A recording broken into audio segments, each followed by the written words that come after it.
Okay, so good evening, everyone. I'm Ananya Jha, and today we have with us Lana Olifer from Ukraine. She is the founder of Lana Wedding Planner, which she founded 6 years ago in Dubai, UAE. And within 6 years, they started to do numerous destination wedding planning, and that sort of became their niche. And since then, she has also, during the pandemic, started a company called WEMA, which is the Wedding and Event Marketing Agency that serves wedding and event industry exclusively. And today she's here to talk about pre and post wedding festivities with us. And we all know we're all from the event industry, and we all know that wedding is the main event, but there's a lot that goes on before the wedding and after the wedding. And that is what Lana will be speaking to us about. So over to you, Lana. Please take it forward. Yeah, thank you so much, Ananya. And I'm happy to see some students over here. Hello, everyone. Hello, guys. So just from the beginning, I want to say that it is not one man or one woman speech. So it is an interactive. And I want you, if you have any questions, I want you to ask them. But at the end, in any case, we'll have 15 minutes to discuss any other questions. But I will ask you some questions during my speech.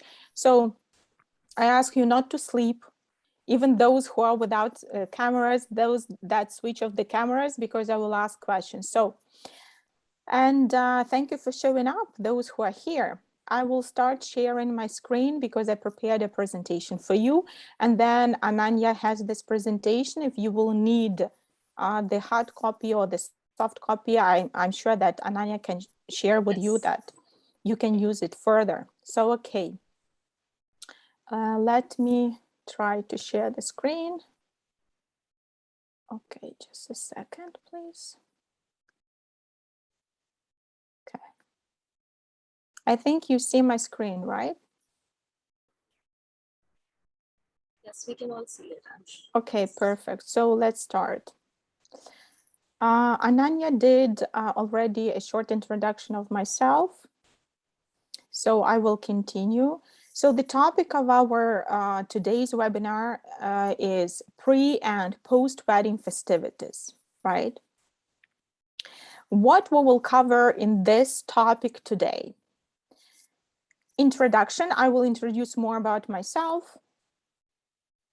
Types of pre and post-wedding events, because indeed there are different types of pre and post events. Then we will concentrate more on pre-wedding events and parties. We will go deep into post-wedding events and parties. Then we will cover etiquette and superstitions. That is something interesting. And we will finish, as I said already, with Q&A session. So for Q&A session, we will have 15 minutes at the end of the call. So again, as I said, I want this webinar or masterclass to be interactive. So I will ask some questions from you, and I will ask you either to answer me these questions or you can type in the chat. And then whatever questions you will have, you can put them down, and then you will be able to ask all questions at the end of the Q&A session. So let's start. So as Ananya introduced myself, my name is Lana Olifer. I'm Ukrainian by nationality, but I had life experience that brought me to different countries. The last country where I am expatriate, it is UAE, United Arab Emirates. So I'm founder and CEO and business mentor in Lana Wedding Planner. This is a destination wedding planning agency. I founded it in 2016 in Dubai. And my team consists of certified wedding planners who are located in different cities. So for sure, we started from Dubai and I was alone. It was like one lady show, but with a year, I had my business partner and we had a team already in Dubai, and then we started to grow. So after a year of working with locally based weddings, what I mean locally based, it means that people who come to Dubai and people who live in Dubai.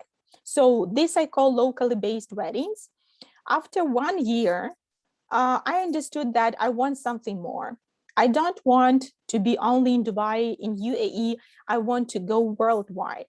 That's why I started to dig further and to get to know more about what a destination wedding is and which countries are popular for destination weddings and how I can be there. So to be honest, my business partner, she didn't support me at that time. She said, "What, Lana, are you crazy? Why do you think that people from Dubai or from Iran or from Britain, they will go somewhere and they will hire us?" I said, "Yes." So I said, "Even they don't live in UAE and Dubai?" I said, "Yes, this is my goal. I don't want to be stuck to any location. I want us to plan any destination wedding for any couple who speaks English in any place. And regardless where we are based or where they are based or where they want to go." And I can tell you that this adventure took me 6 years to reach. So company is more than 6 years now. It was founded in 2016. So I can tell you that now we have clients who are not living in Dubai, who are not living in Ukraine, in my native country, who are living in Australia, in USA, in Canada, in Great Britain, who hire us to go for a destination wedding in Spain, Cyprus, Italy, Maldives, etc. So it took me some time, but finally I reached to that point where my initial dream was established. So now, regardless where we are from, we plan weddings for people regardless where they are. And therefore, we have a lot of weddings in Dubai, but only for those people who are coming to Dubai. So it is called incoming client, because they are coming to Dubai where we have office and warehouse, so they are incoming clients to us. Then we have outbound clients. It means those who are coming from Dubai and UAE. So for Dubai, we have our team there that serve weddings for Dubai. Then we have our team who is located in different cities, as you see here in presentation: Milan, London, Athens, California, and Kiev. So these are the planners who are willing to travel where we want. So it means that they work for the couple that we decide. They do not cover that market where they are based. No, regardless. So it is our international team who is following my rules and my instructions. For example, wedding planner in Athens, she was last week in Italy. She just got back from Italy. After Italy, she was in UK. Now she will travel in June to Italy again. But the client is British, all right? So it has nothing to work with the location where she is. And we do different wedding styles. Why? Because we were happy to start from Dubai, from UAE, where so many mixture of cultures. So we do Arabic, Persian, African, Indian, American, and European styles, and we cover 17 wedding top destinations. So you can see here the QR code of the company, and you can see the website. What I can tell you that at the end of the session, I will show another slide with the same information. Then you can scan with your phones, and if you want, you can go and proceed to the website to learn more. Then I'm a co-founder and CEO of Wedding and Event Marketing Agency, as Ananya said.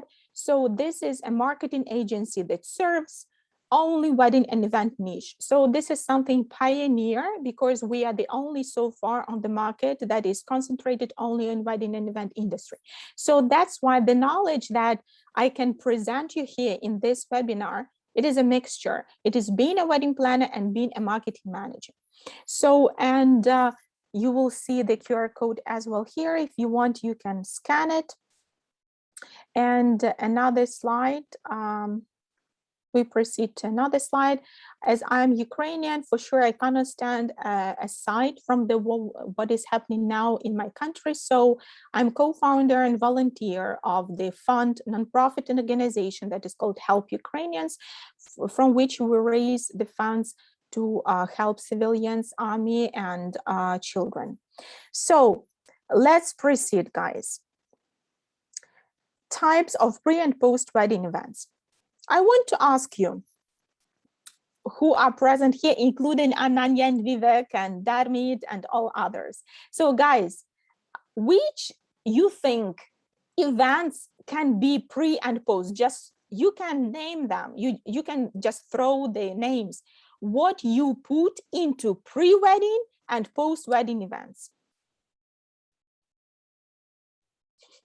Okay, I'm back. I will close it. So tell me, can someone tell me which pre and post-wedding events you have in your mind? Musical night. Music night. Darmit, once again. Music night. Music. Music night. Night. Music night. Okay, music night. What else? Mehndi, haldi. Correct. Correct. Mandap. Mandap, correct. Correct. Yes. Arun, Chichir, keep in silence. Soumya, keep in silence. Maybe they just listen. They are not here. Darmi, do you want to say something else? I am thinking. Okay. Ananya, what about you? Bachelorette parties. Bachelor parties, correct. Yes. Vivek? Yeah, the bachelor trips. Hey, it's bachelor's parties, right? It's the okay. Would one ceremony count post wedding event? Arun, once again, please. Ceremony what? I was saying, would a honeymoon ceremony, honeymoon trip count as a post wedding? Honeymoon. Okay, I got your point. Thank you so much, guys. So let's proceed. Sorry. We're going back. Let's proceed. Which types of sorry, guys. Here, do you see the slide now?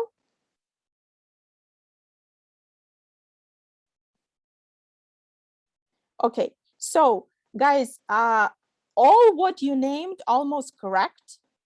Just I want to make the clarification for honeymoon, Arun. So honeymoon, it can be considered a post-wedding event, right? But it is too intimate and it is only for the couple, because for honeymoon, only the couple is going. So I would say that it is cannot be generally categorized as post-wedding event, but it can be the continuation of the wedding. This is how I would put it, you know. So because the honeymoon is the romantic continuation, celebration of the wedding that bride and groom had. So guys, types of pre and post wedding events. This division, I stress the fact, is purely mine. So as we know that wedding planning is not a culture, not an official certified by government, right? So in some countries it is, but in majority countries it's not. So this classification is purely mine. I divide pre and post wedding events into two types: cultural events and universal events.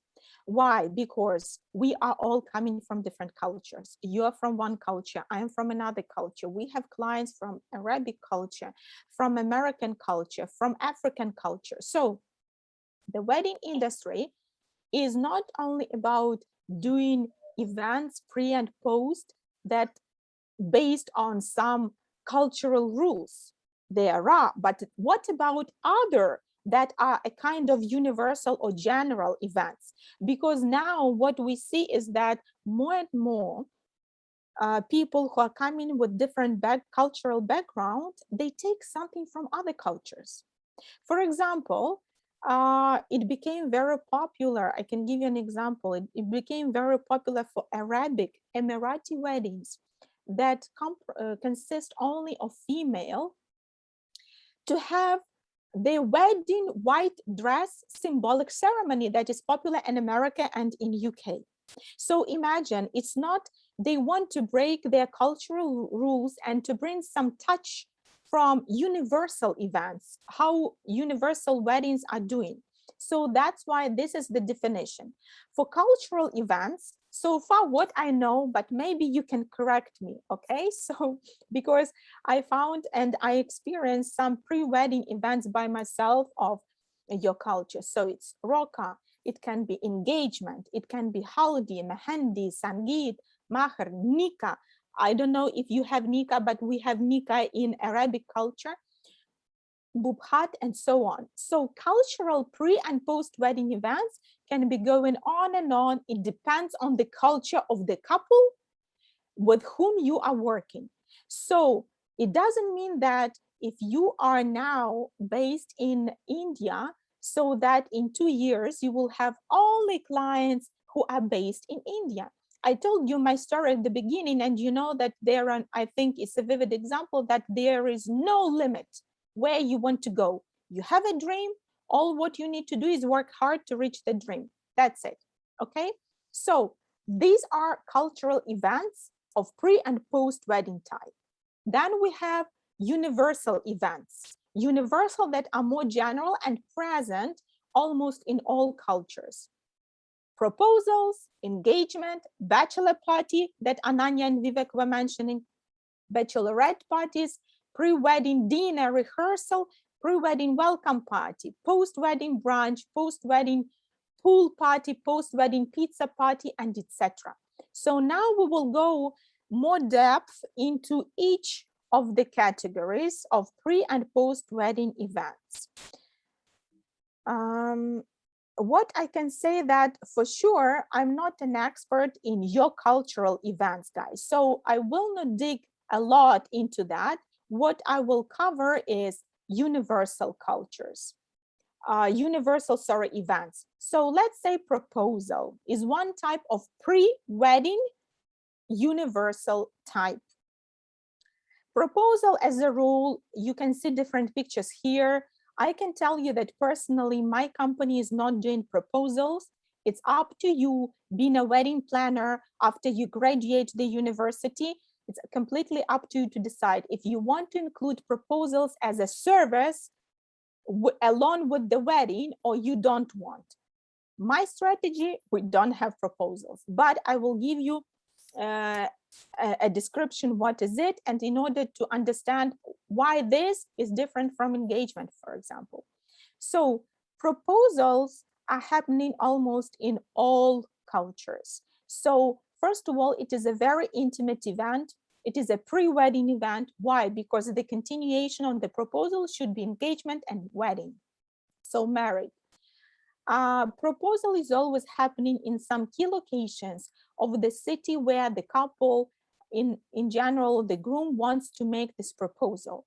Here on the pictures, you see Dubai everywhere. So I can tell you that on the first picture, it is Shangri-La Hotel that is located in the heart of Dubai, and the view is fantastic on the downtown. So this is the best location in the downtown. So that's why if you will decide to do proposals, you finalize which city they want. And in that city, you find what are the best striking places, locations in general. And you start approaching those hotels, for example, or venues. Then you see yacht. So a best activity in Dubai, for example. Let's say it's not Dubai, it's another city. Again, you ask yourself, what is the best activity of this city can be offered? And you use this activity if the groom wants the activity, but not a romantic dinner, for example, as on the first picture. And the last picture as well, you see the view on downtown. It is again the key point and like fantastic point in Dubai. So all these three pictures symbolize that the best of the best that city can offer, you need to use for the proposal if you are going to plan the proposal. And we need to remember that proposal is a very intimate thing. It is only two people, fiance and fiance, he and she. Sometimes if the planner is not involved, but it is a DIY proposal, so that is not what you're going to do, the groom can invite the friends to make the pictures because they do not hire a planner. But you are a planner, and we are speaking to do this pre-wedding event that is called proposal from professional side, because you will be a planner and you will deliver a business offer to have this proposal professionally done and planned by you. So the key point here, we choose the best and the best of the city where the proposal should be. We proceed to another type, that is engagement. So after the proposal, people do engagement. So as you see the picture in the middle, it is an Indian engagement. So I shouldn't tell you what it is, because you know how it's going on. What I can tell you how it happens in other cultures. On the first picture, you see Arabic couple. So in Arabic culture, regardless where they are, if they live in Canada or US, but they're Arabs by nationality, still they do engagements. Engagement, it is a party, pre-wedding party. It can be as small, like only close family members, and as big as close members and friends. So for Arabic culture, it is completely up to the groom and to the bride to decide how big they want to go with engagement. But engagement is something very fancy. If they do it, then they do it in a correct way. They hire the planner to do it. They hire a florist to decorate it. As you see, there is a backdrop, beautiful flowers. There is a sofa that is called kosha, etc. So Arabic culture puts a lot of efforts for engagement party because they want to show how the groom can be for this bride. Then we have Indian, as I said, engagement, and then we have American couple, or we can say as well European couple. For American and European people, it's not normal, it's not always common to have engagement parties. No, it's something minor. It's not, again, we're back that it's not in their culture. If you have a British or American couple who is asking for an engagement party, it means that they have budget to do it. Because European people always, first, what they think about budget for the wedding. This is their priority. If they can afford to do an engagement party, it means they have more than they can to afford to host even an engagement party. So this is a very good another service that you can offer being a wedding planner, because you can offer not only to plan their wedding, but here you can offer to plan their engagement, because if you are hired by a couple or their family to plan their engagement, and if you do it correctly, 90% guarantee that they will hire you for the wedding, right? So it is like one event, the performance of one event will lead you to give you another event from the same couple, from the same family. So if you decide to do engagement parties in your services, then better you do it well, or you don't do them at all, because then you will put a lot of efforts for minor events when you will lose big events like weddings. So either you do it the best to have their wedding too. We proceed further and we go to what Vivek and Ananya said, bachelor party.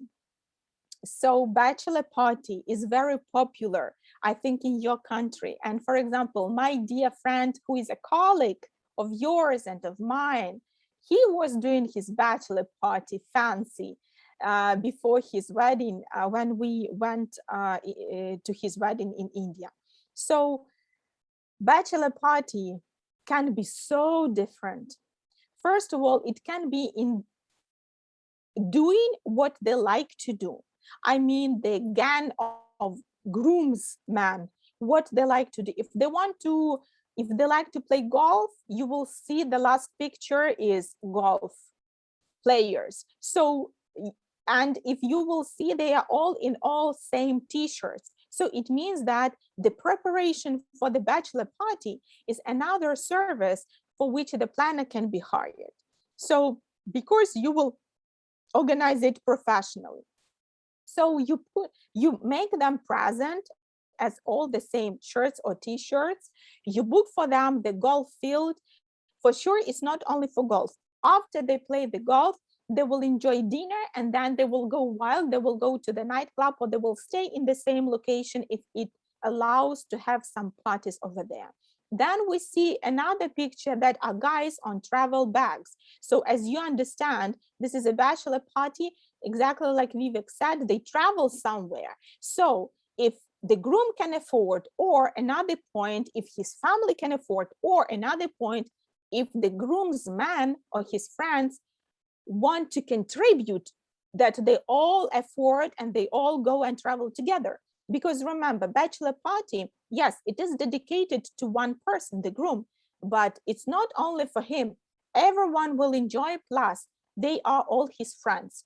It's not just relatives of the relatives or neighbors of the neighbors whom you are forced, let's say, to invite for the wedding. This is another thing. This is a party, crazy party, only with your close people, only with your close friends, to celebrate being a bachelor. Because after a week, after 2 weeks, after a month, there will be no bachelor status of one of them. So he will be getting married.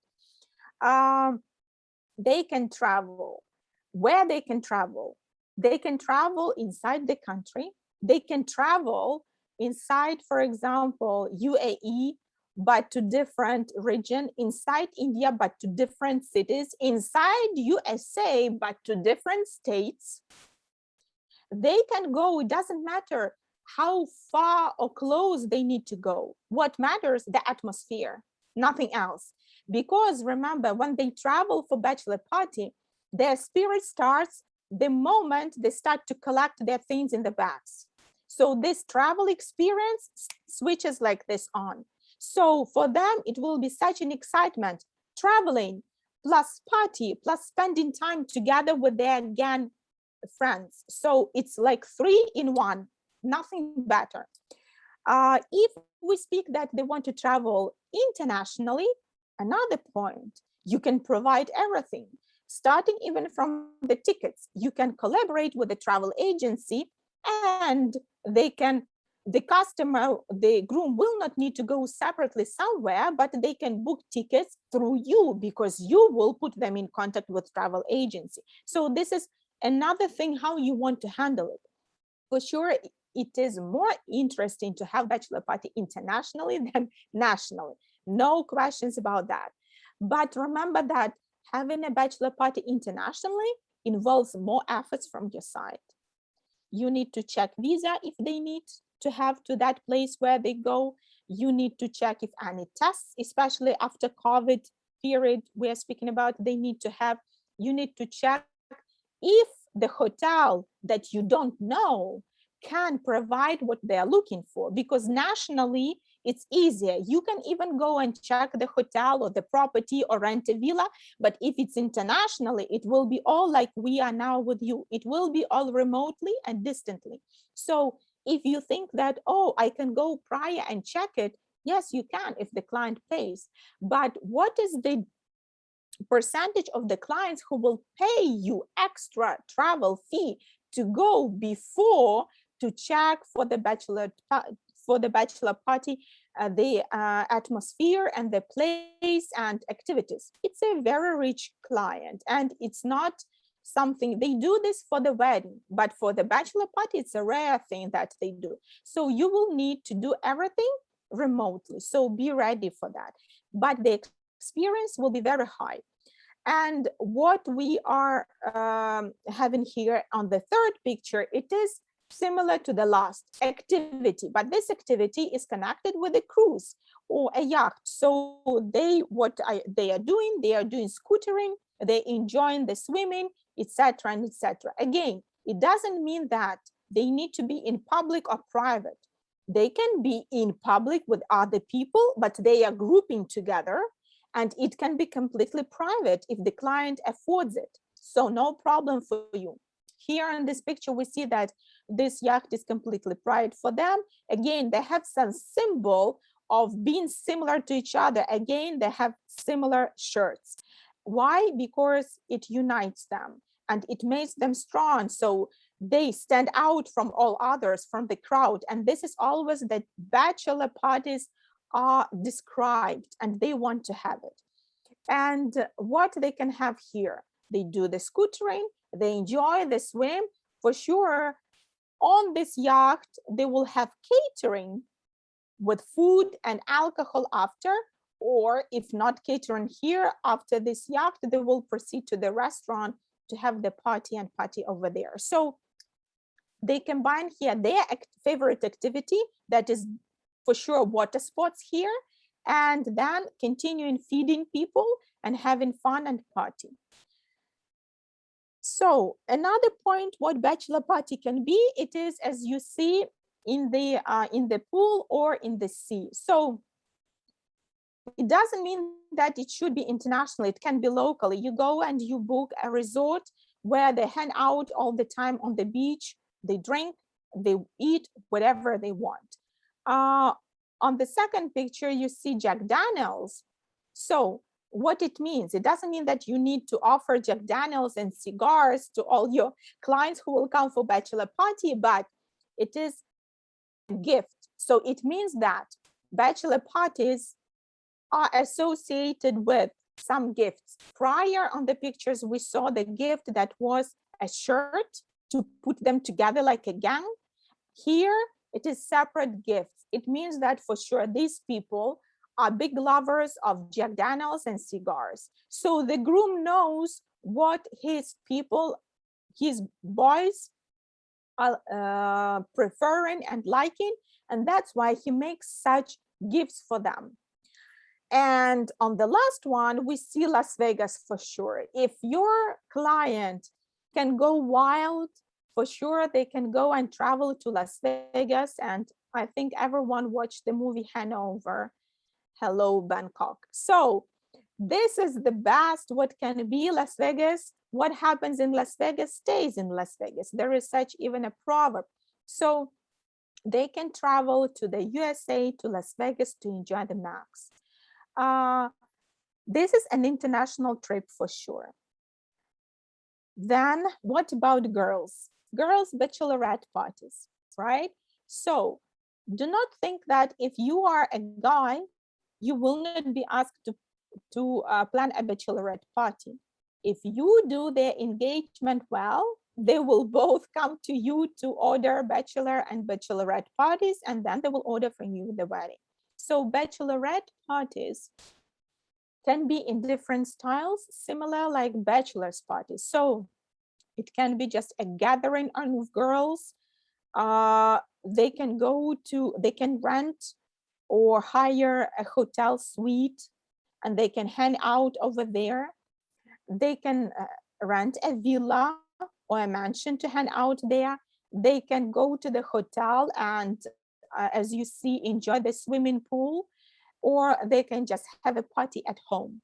So the place, again, doesn't matter. It matters who are around you. So whatever your client can afford, this will work for you and for the client. The girls can travel for sure, as well as boys. So they can travel to Paris. The first picture is from Paris, that girls are again in similar skirts, and they go to Paris for shopping. Why not? And to discover Paris, they can have a whole party similar to engagement party. There are some ladies, and I think even in your culture, it just depends again on the budget. They will have a party that will be only dedicated for girls, and the setup will be, as you see on the second picture, as strong as the engagement party, and then they can travel as well to Milan.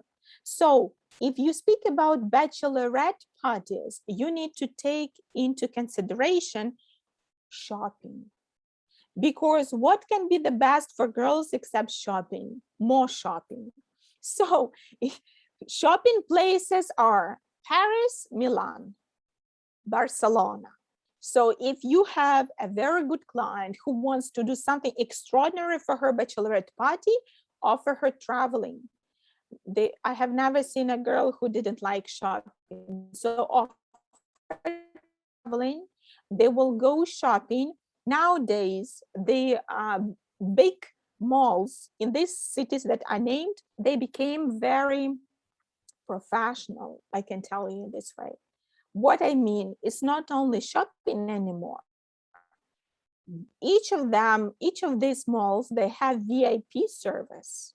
So it means that you contact the malls, you say that I have XYZ group of girls coming for bachelorette party. They provide you, they send you a package. What it includes: transfer. You will not need even to arrange a separate transfer. They will put it together for you. So Mercedes car is coming to pick up girls from where they are to bring to that mall. They have a separate entrance to the mall. There is VIP mall where bodyguards and receptionists welcome them.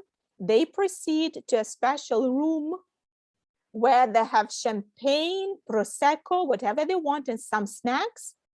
And if the bride knows which brands she wants to check, believe me, these brands you tell to the mall, and they bring these brands like a showroom to this VIP room. So in fact, this is the shopping experience that are available internationally.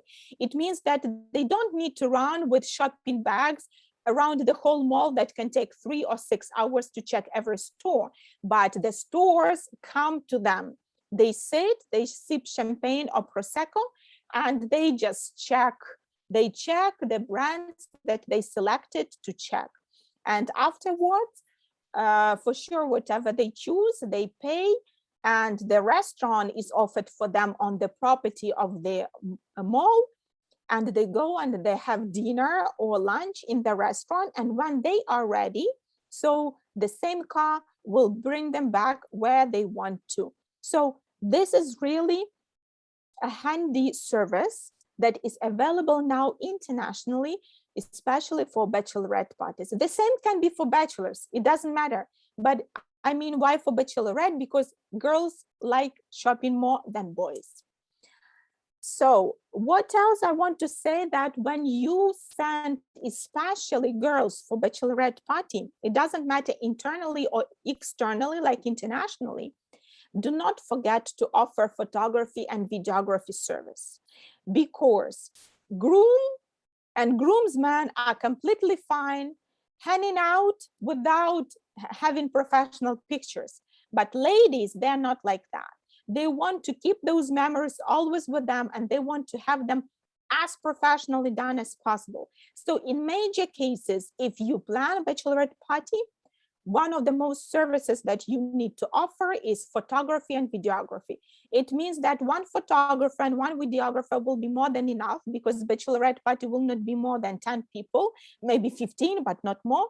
So, and it will be okay for these professionals to follow the group of the girls whenever they go, and to make a kind of story or reportage session, you know, so to capture those moments. This is really a must. I think that without this service, bachelorette party is not possible. And then we go to pre-wedding welcome party. So this is a party, welcome party, that is one day prior to the wedding. So I know how the culture of Indian weddings are, because we planned that Indian weddings, and I was a guest at Indian wedding in India. That was a whole experience of mine that I enjoyed so much. So I know how they are, and that are the cultural events pre and post. Now, as I told you, I'm not going to teach you how your events are working. I'm telling you how international, how universal events are working. So I can tell you this thing, that universally, the wedding is one day, as we know. But now there is more and more trend. More and more couples are looking into that. And believe me, it doesn't matter if they go for a destination wedding or they do a wedding in their own home country. It doesn't matter anymore. So they have, let's say the wedding day is fixed on June 2nd. So it means that on June 1st, they will have welcome pre-wedding party. And on June 3rd, after the wedding, they will have after wedding thank you party.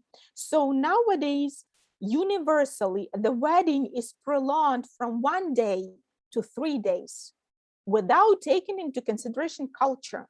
Because if we speak about cultural pre and post, this is another topic. So pre-wedding welcome party, what it can be and how it can be. It means that on this day, the 1 day before the wedding,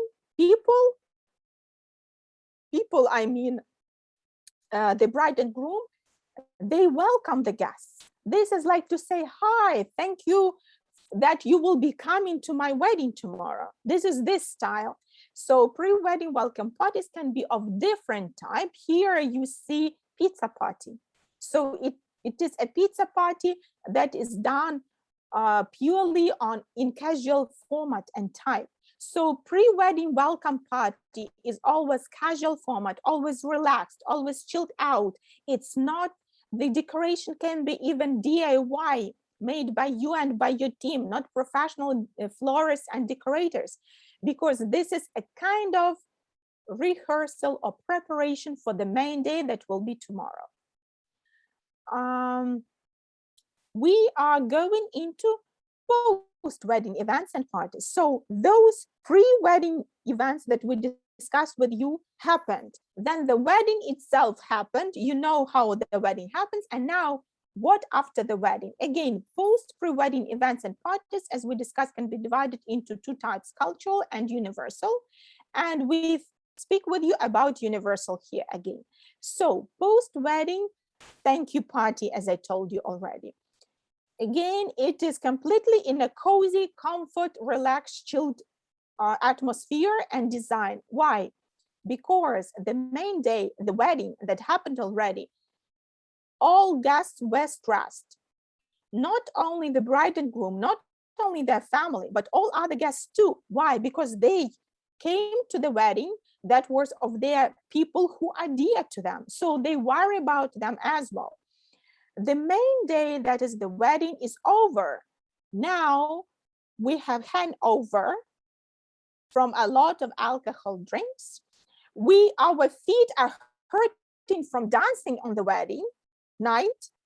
We have no voice because we were screaming a lot on the wedding day. So now we want relaxation. We want more calm. We want chill out. We want something that will bring us back to the normal state that we were before the wedding started at all. So that's why the style of the post-wedding thank you party is as well very chilled out and relaxed and comfortable.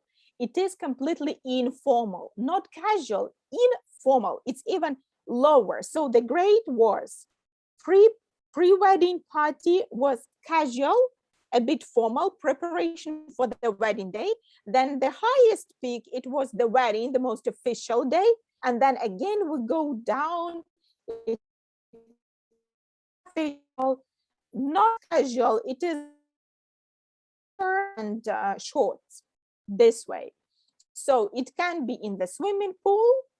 It can be, again, boho style with some food trucks, and it can be something completely DIY decoration on the lawn. You can put pillows, you can put some carpets, and you can put balloons or something like that. So it's completely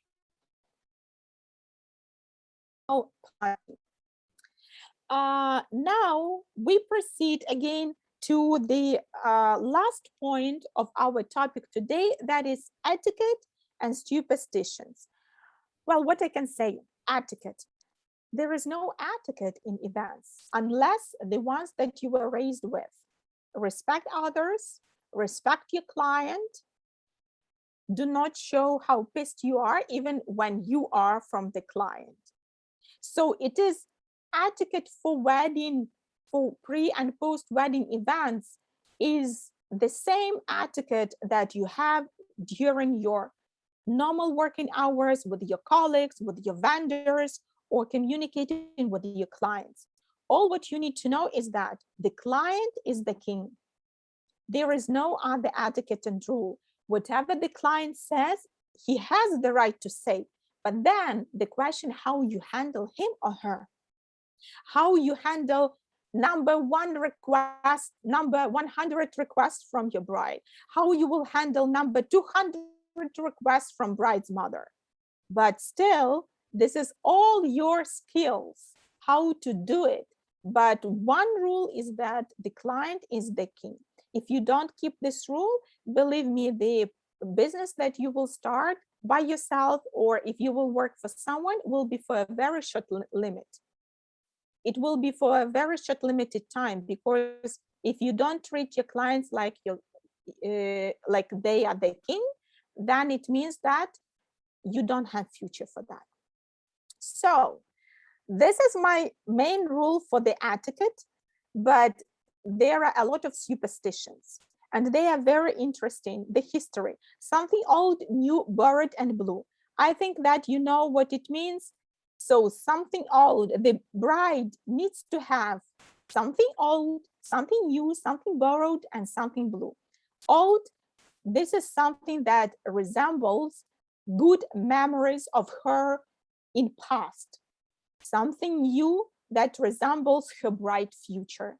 Borrowed, it should be a borrowed thing that comes only from a woman who is married and who is happy in her marriage. Why? Because that borrowed thing will be a symbol of her happiness in marriage. And something blue, because blue is the symbol of kids. There is another superstition, wearing a veil. Wearing a veil in ancient times in UK, people believed that all brides should cover their hair with a veil, because the veil will protect them from bad eye, evil eye. Until now, as you know, majority of the brides who are wearing white dresses, they cover their hair with the veil. So another one, seeing each other before the wedding. If you know, if you worked or if you watched movies, that it's not recommended for the bride and groom on the wedding day to see each other before the wedding. Why? Because it was believed again in ancient times that if they see each other before the wedding, the marriage will not happen.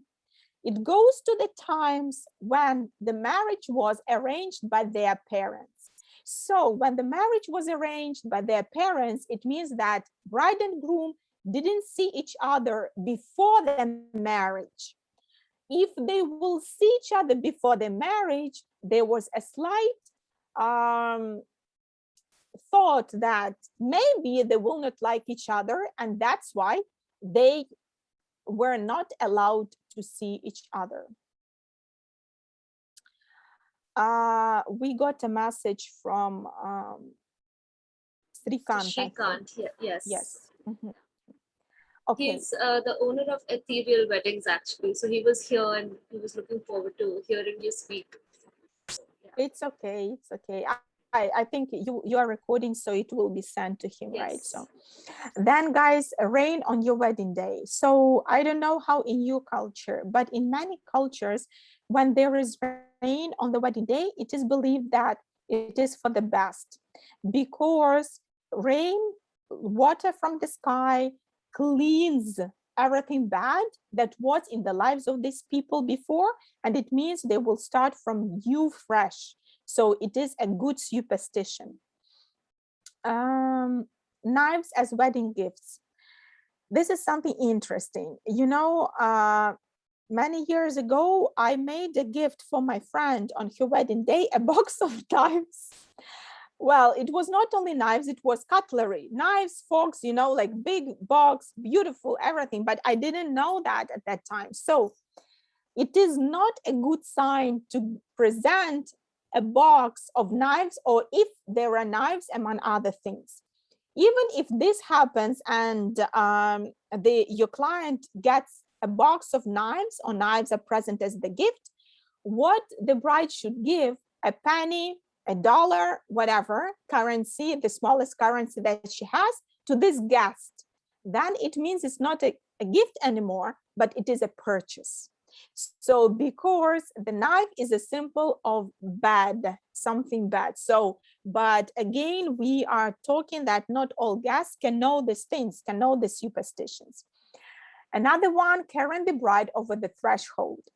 I don't know if you know this, but it was back to ancient times when they believed that the bride is so pure and innocent that bad evils will go into her feet.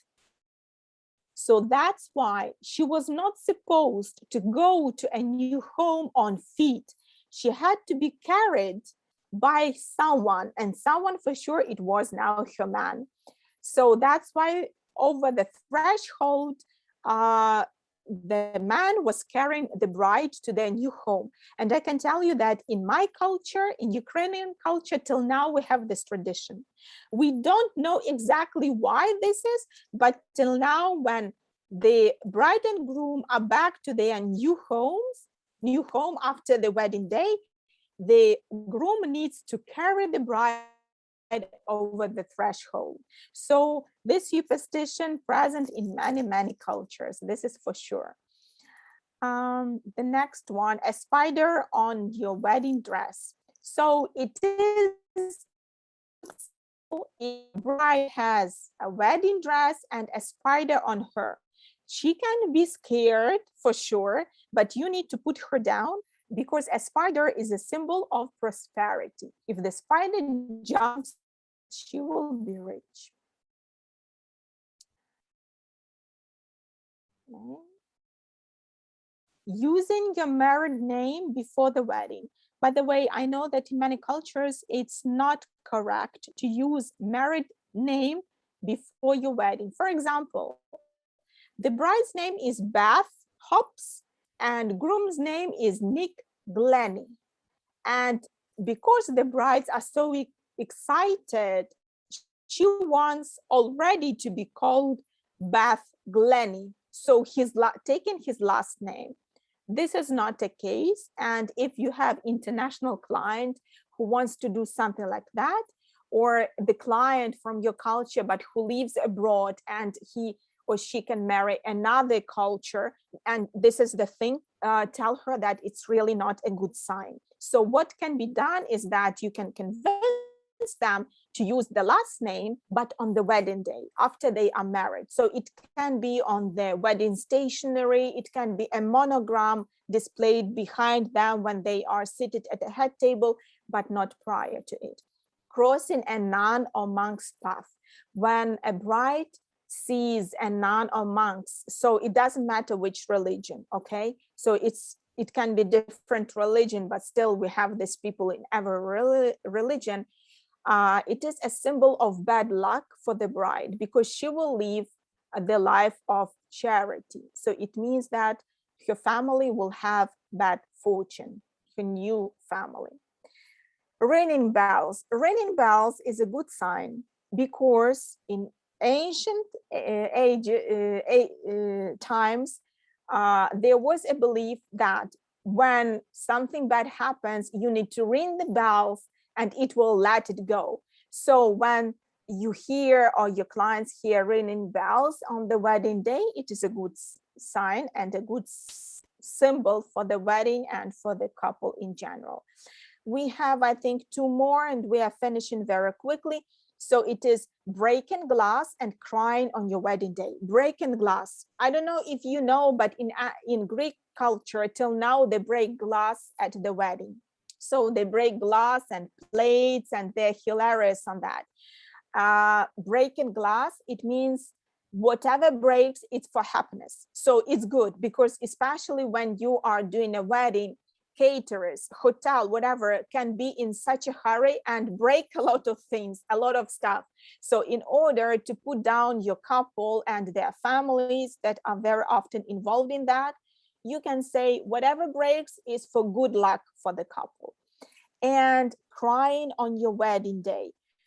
Crying on the wedding day regarding the bride, maybe the groom is not bad at all. It means if they want to cry, let them cry. It is a superstition. It means they go their feelings out, they let them feelings out, and just make sure that if it's a bride, the makeup is still on its place. And if it's a groom, that no one sees it. That's it. And we go to question side, we go to Q&A session. So guys, I think we are 8 now.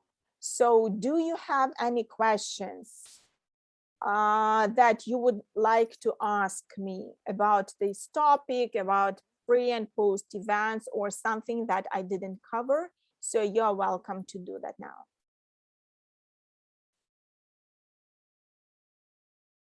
I think no questions, Ananya. Guys, start with. Superstition about rain, I didn't understand. Can you please explain it again? About rain? Yes. Okay. Yeah, superstition about rain. So imagine you plan the wedding, you check the forecast, everything is fine, the sun is over there, but on the wedding day, the rain goes. So for sure, what you need to keep in mind being a planner, that you need to have plan B always, right? If rain comes, you need to have a plan B. This is practical stuff.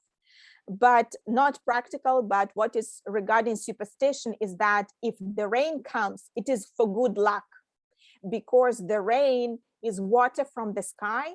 It means it is pure water from the universe. So this pure water will clean everything bad, what was in the life of one family, another, of bride and groom. And from that moment, they will be clean, pure, and bright to live the happy life together. So rain, from practical side, can be a pain in the ass because you need to have plan B and to rearrange everything. But in order to calm down your client, you need to tell them that it is a good sign. So rain is a good sign. It is a superstition, but it is a good superstition. If rain comes, they will have happy life. Thank you, Lana. Anyone else? Does anyone else have a question? I had a question related to budgeting events. So, I mean, obviously it'll differ for different clients, right? Depending on their cultural, what they want with their weddings. But are there some key things that you should, always tick mark, which you have to keep in mind when budgeting your events, budgeting weddings? Okay, Arun, do we speak, thank you for the question. I have a clarification. Do we speak about the wedding, or we speak about pre and post events? Because it's a kind of difference. Pre and post wedding. Okay, pre and post wedding events. Well, what I can tell you that if we are talking about pre and post wedding events that come together with the wedding, like we were talking about pre-wedding welcome, pre-wedding, a post-wedding thank you brunch or pool party, like Sangeet, like Haldi. This is a part of the wedding celebration, correct? So these kind of events that are a part of wedding celebration, they go together with the wedding. Because when a client addresses you, so the client says, I will need haldi, I will need sangeet, I will need the main wedding day, like this. So it comes together like a wedding for 2, 3, 5 days. So they don't call it pre-wedding, post-wedding, they call it a wedding, but they include all these events together. It's like a package. If this is the case, then you need to understand which budget they have. Look, you cannot do something. I know that a lot of colleagues of mine, they do it differently, but I do it in the way that I consider it's correct, and I have my own sales funnel. So I do not tell the client that, let's say the client calls me and they say, okay, Lana, we want Indian wedding with Sangeet, with Mehendi, etc. For me, it's the wedding day, but it is not on one day. It doesn't happen on one day. It happens with 3 days. Okay, so the next question from me will be, okay, guys, what is your budget? I know what you want, but what is your budget for all this? So they tell me what exactly they want. They tell me that if they need photography, videography on Mehendi, if they want DJ or they band on Sangeet, they give all the requirements. Then the question, what is the budget for all of this? Okay, Arun. So the budget for all these things that are coming, or pre and post events that are connected culturally, for example, to the wedding as a wedding celebration, we do not take into consideration bachelor or bachelorette parties, proposals. No, not about this one. So then we start to talk to the client that, okay, Sangeet important, Mehendi important, but there is a wedding day. So from these 3 events, the most important one is the wedding day. So the impact, the stress, and the budget portion, the biggest one should go to the wedding day itself, and then to pre and then to post wedding events. Okay, so inside each event, you need to clarify for yourself with your client what is the most important thing there. Some clients are really difficult, and whatever you tell them, they will tell you, no, Lana, I want a DJ and $250,000 US. I don't care. You can explain them that this DJ charges you 10 times more, blah, blah, blah. And you can put this money for something else, but for the client, it is a point and they want it.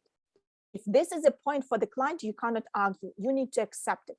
But if this is not a point for the client, then you, like a professional, start to prioritize the budget. What is the prioritization of the budget of any event, wedding, pre or post or together? Wedding venue, the location, the area. If it's a hotel, then it's a hotel, resort, rented villa, mansion, whatever. So a wedding venue location should be a prioritization for the budget. Once you prioritize it, chosen it, finalized it, you know how much money goes to that. You need to put that money aside. Why wedding venue? Because from wedding venue will start everything. Decoration, styling, design will be based only on the wedding venue. Photography, videography, professional people will be based on the venue. How far to go there, their fee will be based. How far to go there, how many hours you need me to work, and what is the date, right? So you get that after venue, you get photography, videography. Then after that, but we need to understand that venue includes catering. If the venue doesn't include catering, then after the venue should be catering, or it is venue plus catering together, okay? Then photography, videography. After that, design and style. After that, all other services that you may have in mind or your client may have in mind. Why this classification or prioritization, Arun? But if you don't have wedding venue, whatever you do is in vain. You will not put all puzzles together if you haven't finalized the wedding venue. And in major cases, the wedding venue takes major budget. Okay, so lump sum from a budget goes to the wedding venue with catering. Photography and videography. For me, these professionals are the most important after the venue, because our memory fades out. Everything that you will be doing like a planner and everything that your client will experience will need to be captured in their not only memory, but on some physical things or digital now things. So what they can be is only photos and videos. And you know how it is easy and sometimes difficult at the same time to find good professionals for this profile that will suit you, first of all, the style of the couple, and the family, because very often the family is involved in the wedding planning. So photography, videography, if you have bad photography and videography, it means that all work that you will do will be spoiled. You will not be able to show anything after this wedding. Plus, your client will not have anything to remember after 10 years, because after 10 years, their memory will not be so fresh and good as on the day of the wedding. And after that, styling and designing. Why? Because especially for your culture, I know that decoration, design, and style of the wedding means a lot. So that's why for you, I would put that it's styling and designing. For Americans and for Europeans, it's not a priority. That's why styling and designing for those cultures are one of the last points. Arun? Yes, ma'am. Did I answer your question? Yes, you did. Thank you. Perfect. You're welcome. Great. Are there any other questions? From Soumya, Hitir? I guess there are no more questions, Lana. You can stop sharing your screen as well. Okay, guys, then I stopped sharing the screen, and I thank you so much for being here. And if you will need any other questions regarding this topic, you can ask Ananya because she has the presentation, or if it's not in the presentation, you can always reach me out and ask me directly. Lana, I just want to thank you. That was such a great session, and it was interactive and fun and interesting at the same time. So thank you so much for taking the time to join us and for creating such a lovely presentation. You know, I'm sure everybody enjoyed it who's here, and the people who are going to be viewing it once we, post it on YouTube, I'm sure it's going to be great. So thank you once again. It was a pleasure, listening to you speak. You're welcome, Ananya and Vivek and Dadmit, Arun, and all guys are here. Thank you so much. And I wish you to have a nice evening ahead. Lana, Thank you, guys. Bye. Bye.